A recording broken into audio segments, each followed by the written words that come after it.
आमचं लक्ष वानराकडे नाहीच, आमचं लक्ष रामाकडे. आमचं लक्ष कोणाकडे? अरे जगाचा बाप आमच्या घरला यायलाय, त्या दिवशी आम्ही पूजा करायचं सोडून मारामारी करायला बसलोत का म्हटली. अहो आमचं उठत आमचं भांडण लागणार आहे नवरा बायकोचं. ती म्हणाली मला बघायचे जवळ जायचंय आणि तुम्ही लई तिथं गर्दी करू नका. आणि ते म्हणला तू मर तिकडं, मला पुढे जाऊन देवाला बघायचं. देवाला बघण्यामुळं आम्ही सगळे वर येणार आहेत म्हणले.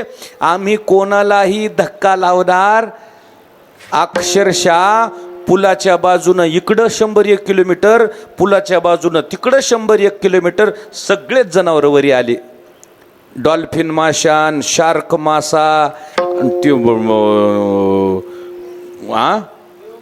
देव मासा, आणि त्याच्यातली खेकडीन, ते पानघोडेन, ते आजगरण, ते सुसरीन, मगरी. प्रभू रामचंद्रानं त्या शेतूवर पाय ठेवायच्या आधी इकडून 100 किलोमीटर, तिकडून 100 किलोमीटर जनावर वरी आल्या. वानर म्हणले आपल्याला जायचं नाही.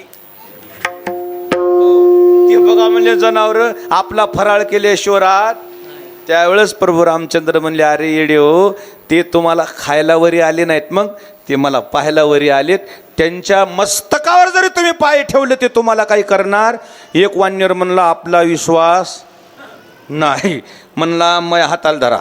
एक बारकुस वानरानं देवानं असं हाताला धरलं आणि चला म्हणला आधी मला परीक्षा घेऊ द्या. आणि ते वानर मगरीच्या पायावर गेले आणि असं पाय ठेवायले. ते त्या वानरानं पाय ठेवल्याबरोबर मगरीच्या डोळ्याला धारा लागली. ती मगर म्हणू लागली तुझा पाय जरी माझ्या मस्तकावर पडला असेल, देवाचा हात तुझ्या हाताला आहे, मी तुझा पाय समजित नाही, माझ्या मालकानं माझ्या मस्तकावर पाय ठेवला असं समजिते. म्हणजे कोण म्हणतंय, कोण म्हणायले तू पायच नाही तू उड्या मार. आणि मग ते वानर गेलं आणि देवा आता हात सोडा बरं बघू काय करते का. उड्या हाणायले कोणावर? त्या मगरीच्या मस्तकावर. मगरीला लागले हसू यायला. अरे राजा देवाचेच पावलं माझ्या मस्तकावर पडलेत असं मला वाटायले.